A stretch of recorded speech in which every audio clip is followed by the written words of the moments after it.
नमस्कार दोस्तों, मैं हूं मनीष सिंह, आपका एमएसएमई कंसल्टेंट और आप देख रहे हैं माय बिजनेस गुरु।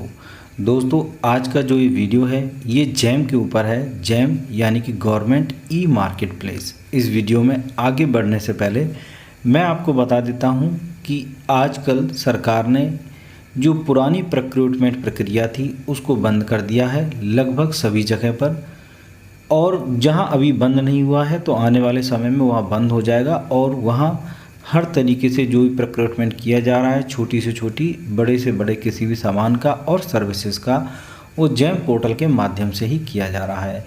लॉकडाउन में आप देखेंगे कि इस पोर्टल की और अत्यधिक उपयोगिता बढ़ गई है। तो दोस्तों, बिना देर किए हुए हम इस वीडियो में समझेंगे कि आपने अगर रजिस्ट्रेशन कर लिया है तो आप अपने प्रोडक्ट और सर्विसेज की कैटलॉग किस प्रकार इसमें तैयार करें। अगर आपने अभी तक अपना रजिस्ट्रेशन नहीं किया है और आप अपना रजिस्ट्रेशन करना चाहते हैं तो मेरी पहली वीडियोस को जाकर देख सकते हैं और उनकी से सहायता लेकर आप रजिस्ट्रेशन कर सकते हैं। आई बटन में आपको उनका लिंक मिल जाएगा। तो दोस्तों, फटाफट से चलते हैं स्क्रीन की ओर। वहाँ जाकर हम देखते हैं जैम में किस प्रकार से आप अपने प्रोडक्ट और सर्विसेज का रजिस्ट्रेशन कर सकते हैं। प्रथम आप गूगल में जाएंगे, जहाँ पर आप www.jam.gov.in पर लॉगिन करेंगे। लॉगिन करने के बाद कुछ इस प्रकार का एक आपके सामने पेज खुलकर आता है। उस पेज में आप अपनी लॉगिन आईडी डालेंगे और पासवर्ड डालेंगे। लॉगिन आईडी और पासवर्ड डालने के बाद आगे बढ़ेंगे तो वहाँ देखेंगे अपर राइट साइड में प्रोडक्ट और सर्विसेज करके दो ऑप्शन आपको मिलेंगे। वहाँ आप देख लीजिए कि आप सर्विस में रजिस्ट्रेशन करना चाहते हैं, सर्विस पे जाएंगे। प्रोडक्ट में रजिस्ट्रेशन करना चाहते हैं तो प्रोडक्ट पे जाएंगे। हम यहाँ पर अपने प्रोडक्ट में रजिस्ट्रेशन की बात करेंगे और प्रोडक्ट रजिस्ट्रेशन की प्रक्रिया में हम आगे बढ़ेंगे। तो प्रोडक्ट पे क्लिक करिए। प्रोडक्ट पे क्लिक करने के बाद ऐड न्यू पर क्लिक करिए और यहाँ पर देखिए, यहाँ पर सर्च एक कैटेगरी आपके सामने ओपन होके आ जाती है। तो इसमें से आप अपने प्रोडक्ट को सर्च कर सकते हैं और एक सर्च करने के बाद उस प्रोडक्ट को डाल सकते हैं। यहाँ उदाहरण के तौर पर हम डेस्कटॉप को मान लेते हैं और डेस्कटॉप को हम रजिस्ट्रेशन करना प्रारंभ करते हैं। यहाँ पर हमने ब्रांड ले लेते हैं, अगर इसमें से कोई मिल जाता है। मान लीजिए अगर आपका कोई ब्रांड नहीं है तो आपको अपना ब्रांड रजिस्टर करना पड़ेगा। जहाँ पर आपको न्यू ब्रांड ऐड करने का ऑप्शन मिला है वहाँ पर आप अपने ब्रांड को रजिस्टर कर सकते हैं।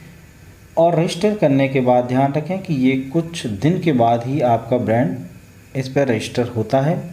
रजिस्टर होने की प्रक्रिया तुरंत से नहीं होती है इसमें। और उसके बाद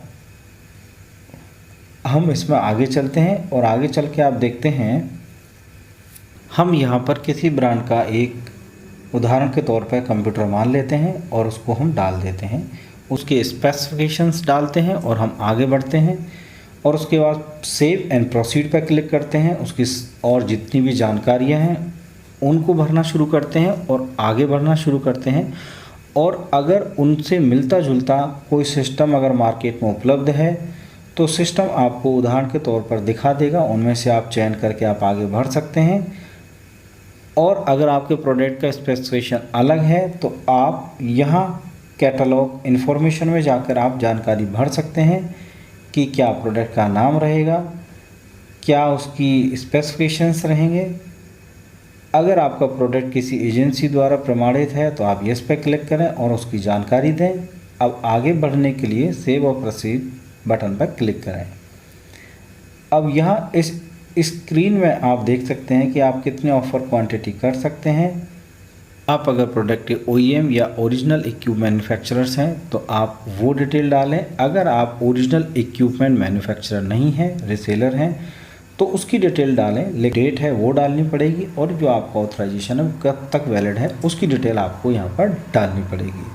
यहाँ आपकी जो MRP है और MRP पे आपको मिनिमम 10% का डिस्काउंट देना पड़ेगा। आप उस डिस्काउंट को डालें। डिलीवरी की लोकेशन डालें कि आप कहाँ कहाँ पर आप डिलीवरी कर सकते हैं। इसके अलावा अगर आपकी कोई पेमेंट शर्तें हैं तो आप शर्त भी इसमें डाल सकते हैं। आपको डालना पड़ेगा कि अगर आपके पास 15 दिन के भीतर कोई ऑर्डर मिलता है तो 15 दिन में आप मिनिमम कितनी क्वांटिटी उपलब्ध करा सकते हैं। और टाइम का ऑप्शन है तो थोड़ा समय मिलेगा कि आप लीड टाइम डाल सकते हैं कि भाई इतने दिन में आपको इतने सारे प्रोडक्ट तैयार करने में या अरेंज करने में लगने वाले समय की जानकारी दें। इसके बाद जो अगला है प्रोडक्ट स्पेसिफिकेशन, आपको जो प्रोडक्ट दे रहे हैं जिसमें मदरबोर्ड है, माउस है, प्रोसेसर क्या है, उनकी मेमोरी कितनी है, उसके स्पेसिफिकेशंस डालें और सेव और प्रोसीड करके आगे बढ़ें।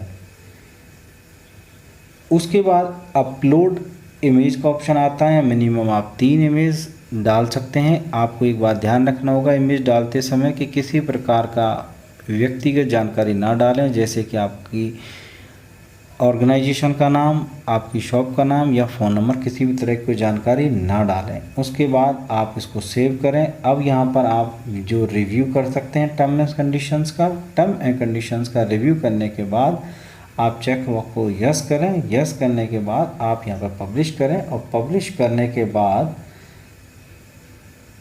अब आपको देखिए ऊपर ग्रीन कलर का आपको सिग्नल मिल चुका है कि आपका कैटलॉग में सफलतापूर्वक आ चुका है। यहाँ पर आप देख सकते हैं जिस दिन आपका प्रोडक्ट अप्रूव हो जाएगा उसी दिन यहाँ पर ये प्रोडक्ट शो हो जाएगा सिस्टम।